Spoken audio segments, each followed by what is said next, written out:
You know how to read? Yeah, I love to read. My mom had a lot of books. Usually have 2 books, but at least it's something.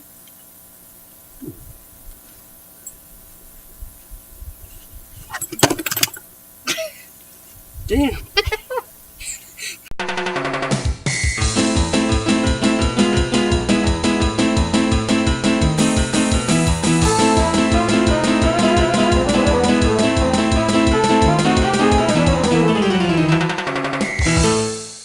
Hello, everybody,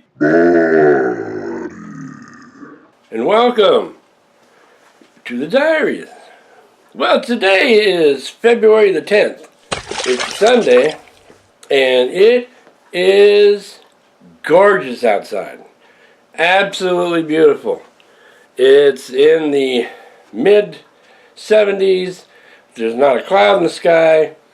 It's just absolutely gorgeous. So, we are going to go out on the Adventureland Porch and do a little surgery on it today. Also, boy, that last episode, that was a long one. That was way longer than I thought. When I was mixing it down, I was saying, why is it taking so long to mix down? And then I looked at how long it was. I was like, holy mackerel, that was a lot longer than I was expecting. So, try to get these back down to a reasonable length of time. I don't know what I was thinking on that last one. It just went on and on and on. So anyway, we have Adventureland Porch things to do. I promised 2 PSVR reviews on this episode.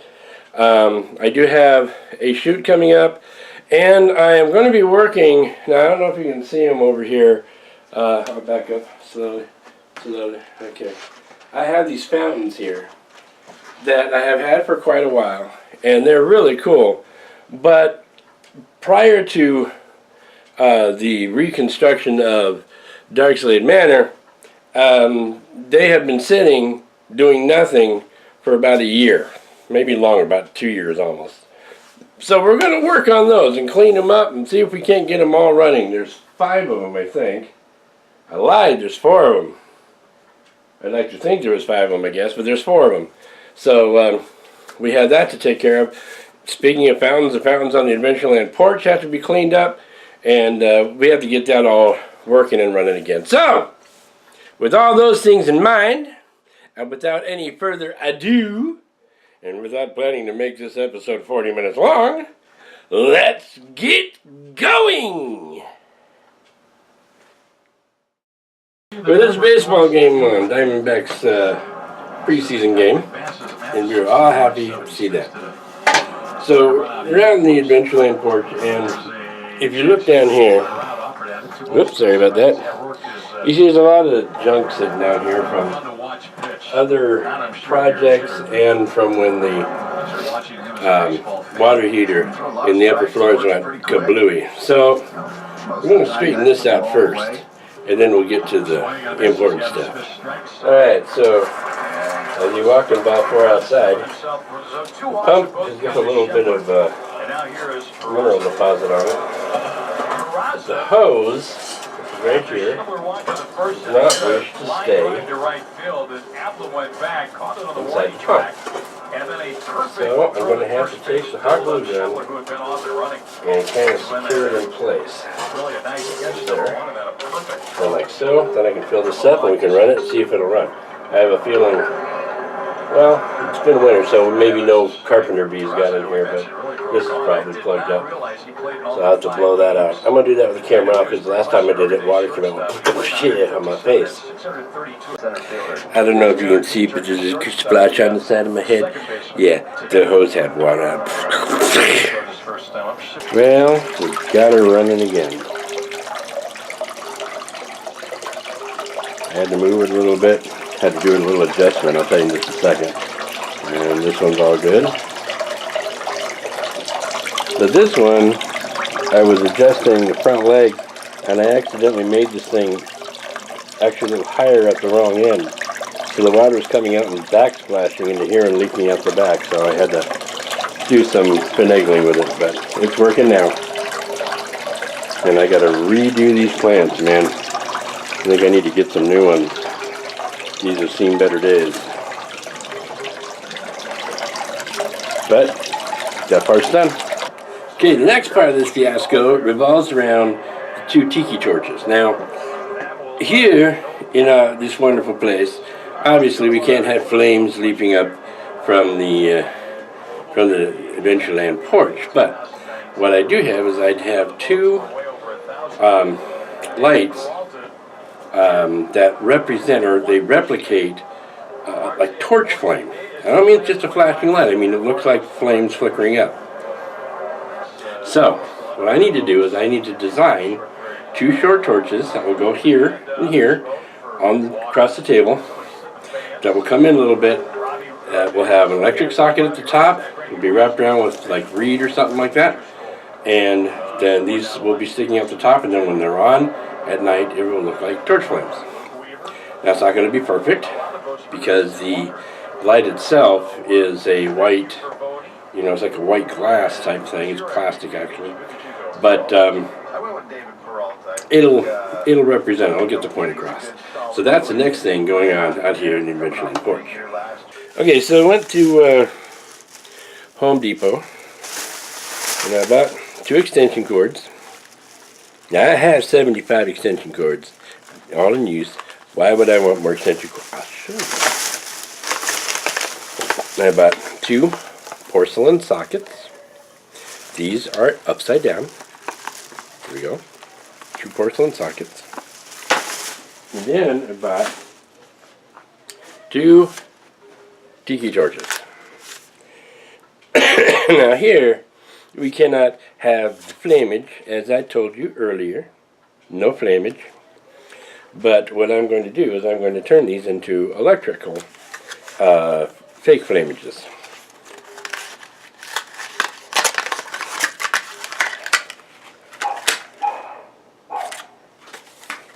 Alright, obviously I can't leave that there. So what we need to do is find out exactly how we're going to make this work. So I have to get this cover off of here, and I guess I better get some scissors. Okay, I didn't get scissors. I got my dough X-Acto knife here. Hopefully it'll cut through this. Won't cut through much of anything else.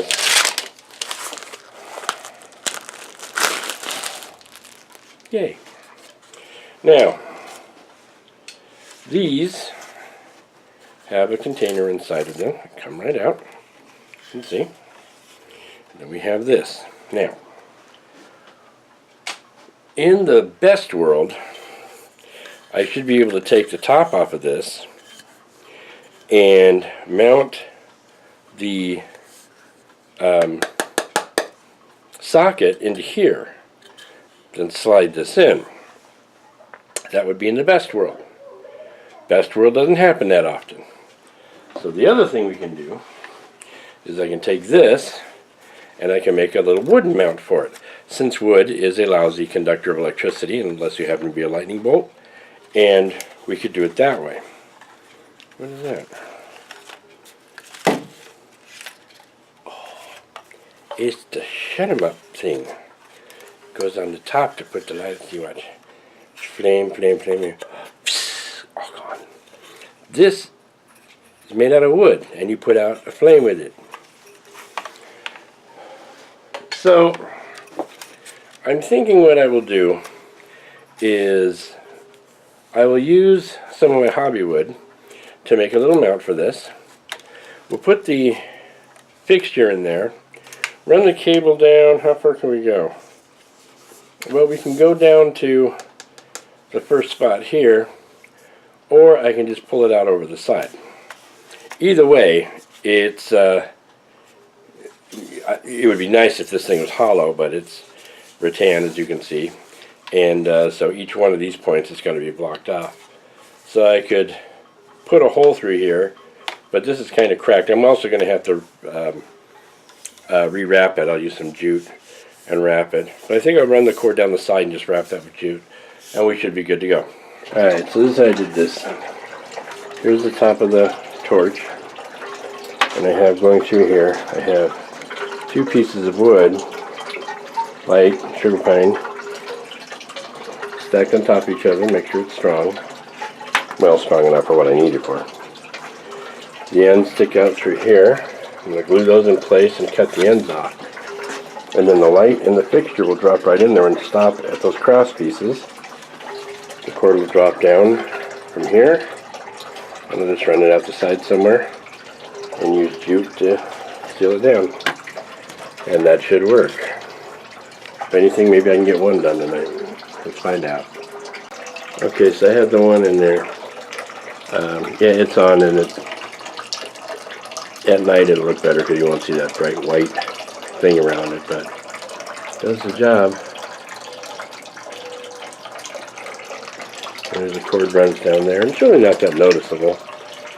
And from out front, you can't see it at all. And at night, you won't be able to see it, so I have one more to do, and that part will be done.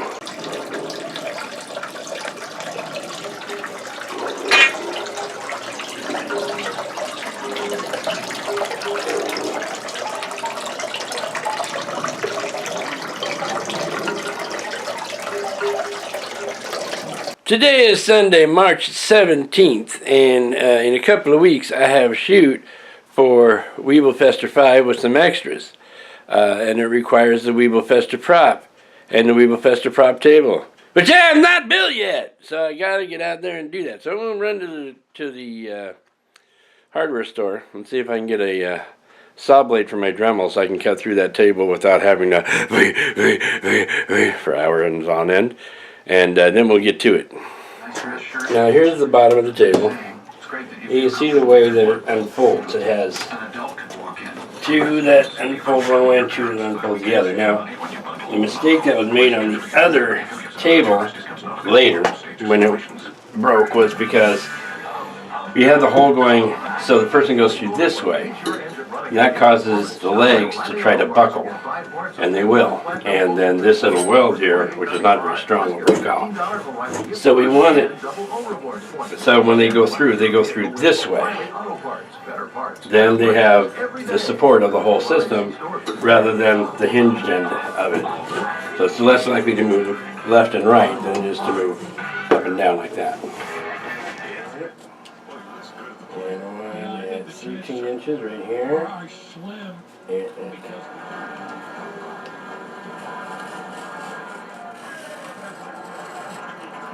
too late. It ran over by the Diamondbacks. I better explain what a donut is for those fans. Well, at least donuts are still around. You can't play out.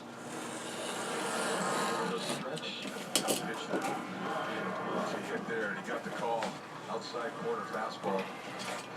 New pitcher coming on here, so we'll take a break at the end.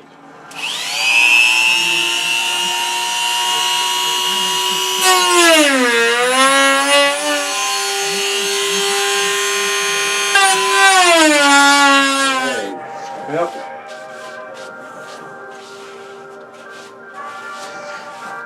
Took a little doing, got it done. It would appear that the top of this table is made out of stronger stuff than the top of the other table was, which is good because it means it'll support the weight better. And using the Dremel to cut along here before I used the blade made a big difference. Of course, I don't think my neighbors in the neighborhood are too thrilled because it was noisy, but what can you do?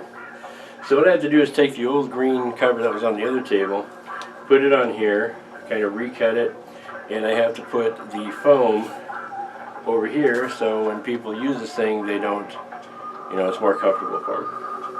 But I think it's going to work. Oh, look what I just did. Okay, well, we got the table taken care of, thank goodness. That was something I have not been looking forward to doing because cutting through that is crazy. But the Dremel made it a lot easier. I didn't even think of that last time. I should have. Also, this table is in a little bit better shape than the last one, so it should work just fine and dandy. I worked on the Adventureland Porch last week. I think it's on this video. So a lot of that stuff is out of the way. So on to other things, I would say. Matter of fact, I just did. Well, gang, I did it again. I slacked off on paying attention to what I eat and what I do and my exercise and all like that, and my blood pressure's up again. So here we go, back on the wagon. I get very frustrated with myself when I get off of that because we're talking about health, you know. High blood pressure means possible heart disease in the future. I don't want possible heart disease in the future. I would like a long future. So, we're going to get back on the bandwagon, which means no more fast food, except on very, very, very, very rare occasions. Less processed less processed food. And back to things like higher potassium, grapes, fruits, vegetables, meat off the rack and not out of a package, that kind of stuff. So, yeah, and the hardest part is I have to cut down on my Diet Coke. Because whereas it does not have sugar and it does not have caffeine, it does have sodium. And sodium is what I gotta watch out for. So yeah, just found that out. Haven't checked my blood pressure in a while, and I should have been keeping an eye on it. So my own fault, but we're gonna fix this. Okay, on to the thing. For a long time, I wanted to show you guys this place. It's a used game center, video game thing. Used, basically meaning it's like a lot of retro stuff and so forth. And I wanted you to see it. Well, today I'm here, and I happen to have the camera with me, and I went in and asked if they would let me do a little shooting in there, and they said, yeah, that's fine. So let's go take a look, shall we?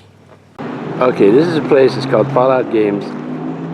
I'll put the address on here because I don't remember what it is and where I am. And we're going to take a look inside.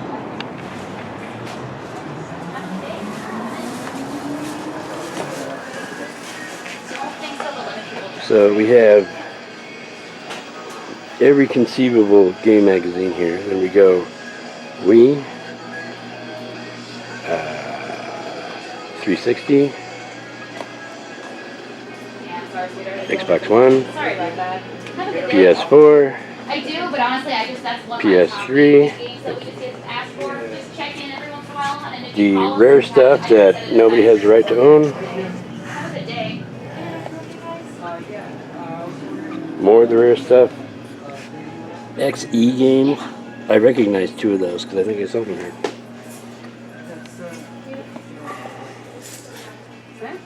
We have UMDs and the carts.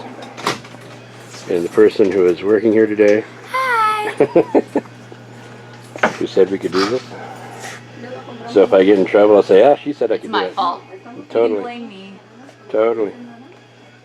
So we have Game Boy, Sega, or to say correctly, Sega! Then we have Super Nintendo here and on the wall. Yeah, I'll just keep Got Sega on the wall. Yeah, and they have a long guarantee. And any accessories will have a And let's see, we have PS1 over here. Yeah, take your time, hon. You're fine. Some Blu-ray. Original Xbox over here. Dreamcast. Yes, actually Dreamcast. Sega CD. Atari 2600 coming out the Yahtzee here. More original Xbox. In television. And then original Nintendo. And PS2. So a little bit of everything. And then up here, this is mostly display.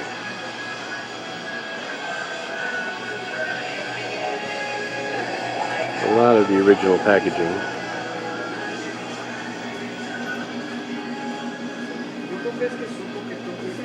Okay, then if you need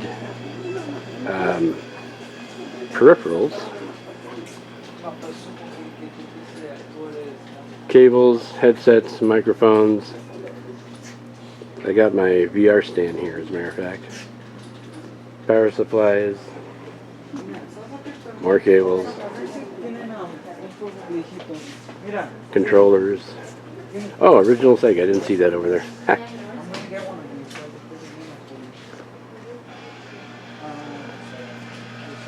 And then on-brand and off-brand controllers. Plastic controllers.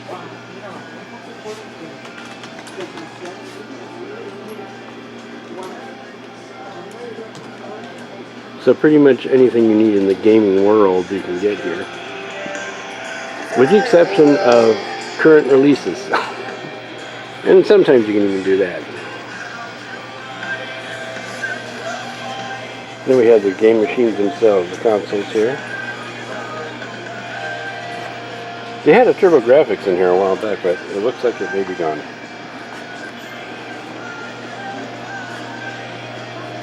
The Sega with the Sega CD. Sega 16-bit.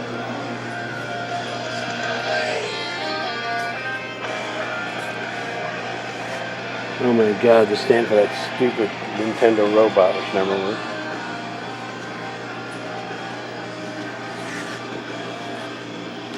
So there you go. This is the place.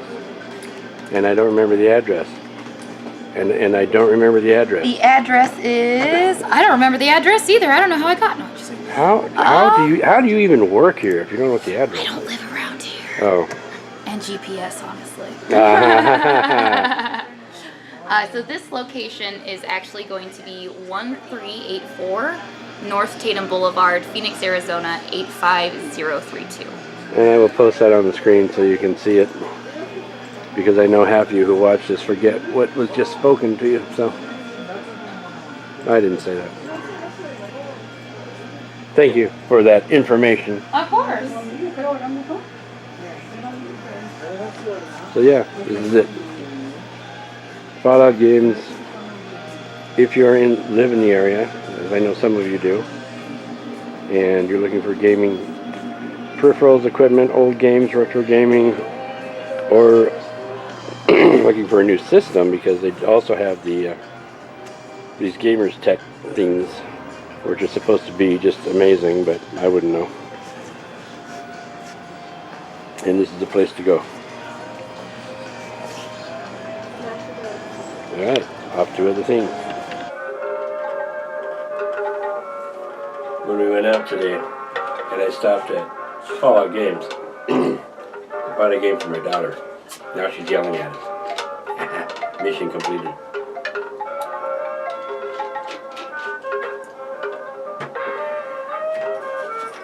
Yeah, we might as well make one of these.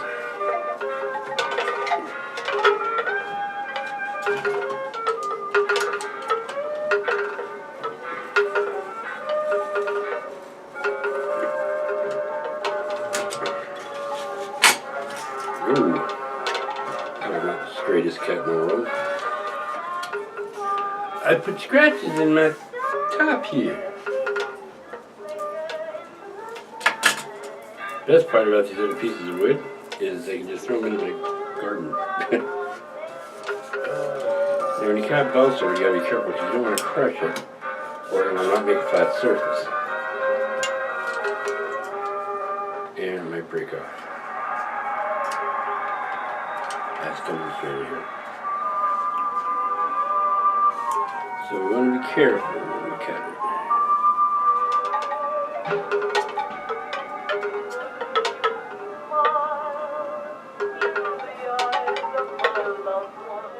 Guys, there's no wind blowing. You can stop.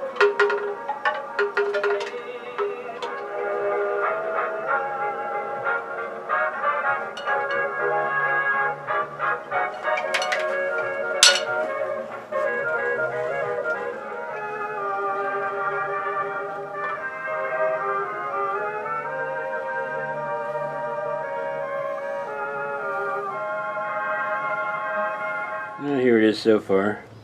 The frame and the front door.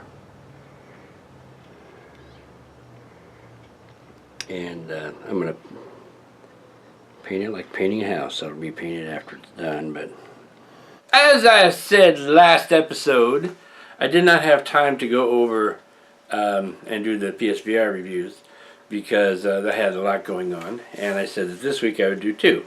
I'm going to do them right now, and I think it's perfect to do these 2. They're recent releases, and they're both very similar in nature. One of them is called The Mage's Tale, the other is called Wizards. They came out about maybe 2 weeks, from each other, and they're very similar, like I say, in nature, and at the same time they're very opposite. They're very different. Let's start with The Mage's Tale. Mage's Tale is mostly a dungeon crawler. It takes place in caverns and caves and so forth. You have enemies that come after you that are mostly goblins, and you have a specific task that you must do. So there's a storyline, and you have your little fellow who follows you around. He's actually the he works for the mage that has been kidnapped, that you are the apprentice to, and you have to rescue your master, you see. And so there is a storyline that runs through there, and every time you come into a new area, a little bit more of that story is revealed. The graphics are very good, and now I don't play on a Pro. I play just on a plain old PS4. I thought they were really good. The character and creature animations are very well done, although very limited, because there's only a few type of nasties that you deal with, and in the beginning of the game it's basically just going to be all these goblins. Just they're everywhere. And like I say, there is some puzzle solving, so it is it's got a real feel of a dungeon adventure. The sound is spot on. The sounds actually, when you are able to cast a shield and something hits your shield, you can almost feel it. That's how good the sound quality is. You cast spells with your right hand or your left hand. It's for either or. And whichever hand you do not cast a spell with, that's the one that you create your shield. And it gives you a kind of a Doctor Strange feel, the way you create your shield. It's an excellent game. It's kind of a median price point, but it's a lot of fun, and it's really something to see. I mean, it's an experience, but it's something to see. How vibrant it looks, considering it's all in a cave. Okay, so that's Mage's Tale. Now, Mage's Tale is supposed to be a kind of an indirect sequel to the Bard's Tale, and it's part of that Bard's Tale world. The other game, Wizards, this is a straight-on, full-blown, first-person shooter slugfest type thing. The story is so thin you could read a newspaper through it.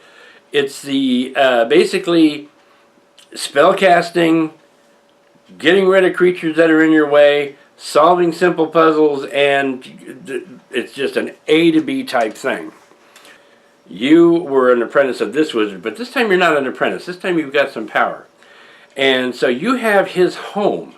So he's got a 2-story home that he lives in. It's a cottage type thing. It's with the medieval feel. And on the second floor you've got your maps and your little alchemy table and things for creating and improving your spells and so forth. And then on the lower floor is his living quarters. So you have the living room and you have the bedroom, and then you have the room with the big obelisk in it, which every home should have, in my opinion. The other thing that's unique about Wizards is the fact that it has a card system. You can find cards as you play through the game. You use these cards at the beginning of a level that you wish to play, and you can change the parameters of the game. The strengths of the nasty, if they're stronger, if they're weaker, what the size of the area, all kinds of things that kind of differentiate how you can play the game. So both of them are excellent games, and I'm going to give you my grade right now. On Mage's Tale, I would give it an 8.5 out of 10, and on Wizards, I'd give it a 9 out of 10. So both games, excellent. It'll really bring out the magic user in you, even if there is no magic user in you, or something like that. So that's the reviews for this week. Hope you liked it, and let's get on to other things. Okay, something that ticks me off. Go! It's Daddy's Weekly Gripe. It's Daddy's Weekly Gripe. It's Daddy's Weekly Gripe. Thank you. It's whoever decides, when making nutritional charts, how much a serving is. Now to me, a serving means how much an individual would use, right? So you get a serving of mashed potatoes, you get a serving of chicken, you get a serving of broccoli, whatever. It's how much you would have. Okay, but when they put serving sizes onto other things, into foods, like tomato sauce. Okay, this is a can of tomato sauce. If you make something that requires tomato sauce, and it requires a can of tomato, you're going to use a can of tomato sauce, right? It might be a smaller can, it might be this size can. You're going to use a can of tomato sauce. So this is going to go into whatever you're making for yourself. It's going to be a serving. You're making a serving for yourself. Maybe you'll use half a can. That's fine too. According to this, pointed at the wrong side. According to this, there are 7 servings in this can. I defy you to make anything that requires this tomato sauce that's going to feed 7 people. No. Those are not 7 servings in this can. There is 1, maybe 2. Let's take it a step further. Okay, now we have the can of chili. Dennison's chili. As far as canned chili is concerned, this is the best. As far as sodium is concerned, you don't want to eat it. But I have 1 can left. According to this is, there we go, this is 1 serving. This is what 1 person would eat. But if you get a can of chicken soup, which is a smaller can, that says 2.5 servings. A can of chicken noodle soup, like Campbell's chicken noodle soup, let's say. 2.5 servings. Again, show me where you're going to take a can of chicken noodle soup and feed 2.5 people with it. You're not. It's 1 serving. It's 1 person's 1 serving. So when they do the serving things, I cannot understand what they consider a serving. How big? What kind of person would take that can of tomato sauce and feed 7 people with it? Right? I mean 7 very thin people for that 7 servings. And a can of chicken soup. 2.5 servings. I know back in the day you would serve soup with a sandwich. But not a lot of people do that these days. They buy a can of something and they eat that can of something. So when they do the servings, they should just put down the information for a can or a package or a box. Whatever it is that only 1 person's going to eat. But no. They have to make it complicated. You need a slide rule to figure out exactly how much you're going to make for yourself if you follow those serving sizes. So, that's my gripe for today. Serving sizes, which never make any sense. Never make any sense. I saw one the other day. It's for a bag of chips. Now, it wasn't a big bag. It was a kind of a medium-sized bag. A little bigger than the little tiny, ones, but a little bit bigger. And it had said 3 servings. I'll tell you what. Nobody who likes chips, especially potato chips, are going to go through 1/3 of that bag and say, oh, I'm done. No, they're going to go right through it, through the bottom and down to their shoes. So, yeah, again, with that beeping sound, the time has come to end this rant. Gripe. Theme. Serving. I've got one of the fountains here. This thing is seen better days. And I'm pretty confident it doesn't work at all. So I'm going to take a look in the bottom here and see if I can find what's wrong. Now if I put these here batteries in and allegedly turn it on, obviously the pump won't work because I'm sure it's full of crud. But the lights, the lights aren't even coming on. So Probably a bad switch. Probably a lot of rust and residue, mineral residue. So we're gonna kind of, oh my gosh, these are filthy. Fortunately, I brought a eyeglass cleaner with my shirt.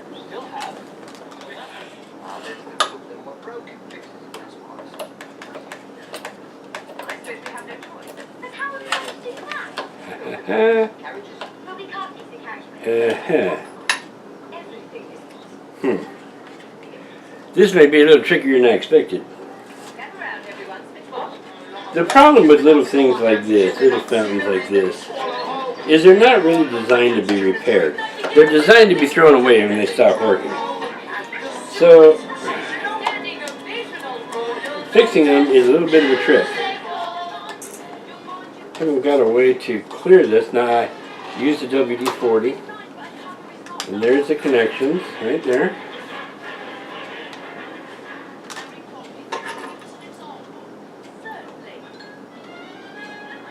Oh, there go the lights.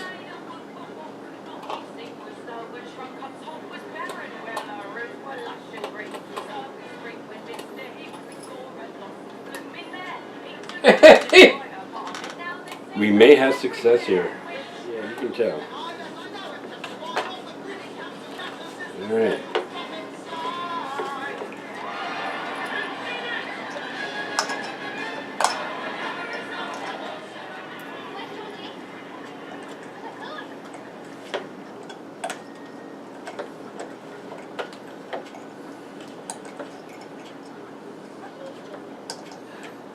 Okay, I'm going to hit this with some WD-42. Not WD-42, WD-40 as well. Okay, what I have here is a tiny piece of copper wire. Very stiff copper wire. I put water in here.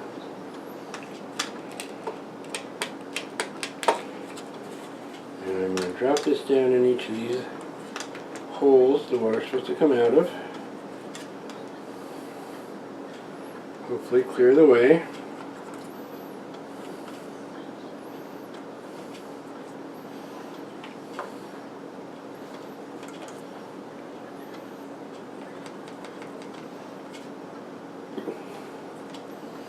Okay, well I don't see any clog, didn't feel any.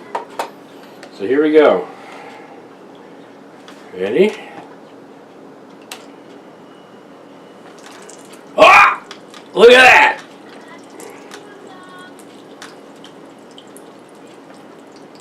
Well, that one's working. Hooray for our side. That's 1 out of 4. See if we can have the same amount of luck with some of the others. I don't know what it is about this fountain. I think it's because this was the first fountain I bought in Arizona. And I got it because I was having some problems with depression and I wanted something that would remind me of something else. And I always like the sound of running water. And I always like having fountains. I've never really had a lot of them. But this reminded me of the tiki room. Okay, we're talking about the enchanted fountain, that part. This reminded me of that because of the way the water sprays in. So, if it didn't look so kind of semi-contemporary, I'd put it out on the Adventureland Porch. I still might. You never know. But it works. And I'll be honest with you. I didn't expect to be able to fix this one. That's why I went to it first. It's a little battery-operated one. But, what do you know about that? So I'm going to put this with the others. Alright. They're all running again. I love it.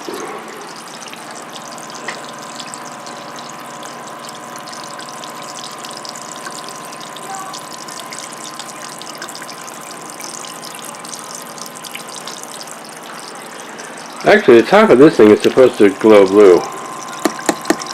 But, yeah, I should be happy that it's working as well as it is. Alright. Well, so much for making this episode shorter. Yeah, that didn't work. Well, I'll try and shorten them down a little bit more. Well, this one is shorter than the last one by like 30 seconds, I guess. I don't know. Anyway, next episode, some more things, obviously. Hopefully you're going to get out on the road and do some things outside and not spend quite so much time inside. We did go out on the road this trip, but we didn't go very far, and you didn't get to see much of it because mostly it was just, you know, driving between here and, you know, like a store or something like that. But we'll try to get out and do some stuff, and we have a film shoot coming up this month. Actually, we have 2 film shoots coming up this month, and I got music work to do, and maybe I'll get a chance to show you some work on the new games. You know, we released a game, Kid Stuff Films released a game called Weeblefester's World of Peril, which is a breakout type game with a bunch of sequences from different Weeblefester films in it. And we got one I'm working on right now called Nightmare Escape, and it's a running game. It's like a temple run game, but it has 4 of my cast members in it. It's pretty cool. So maybe we'll get to some of that, and I do have to get some new greenery for the Adventureland Porch and start working on the kitchen, redoing that. So there's a lot of stuff coming up, and theoretically, we'll be back up at Yavapai College for Kids this year in June. So we'll see what happens with that. From what I understand, we're supposed to be back out there. I'm supposed to have my old classroom back, and well, hopefully that'll happen. So we'll see what happens. In the meantime, you guys have yourselves a great week. End of line.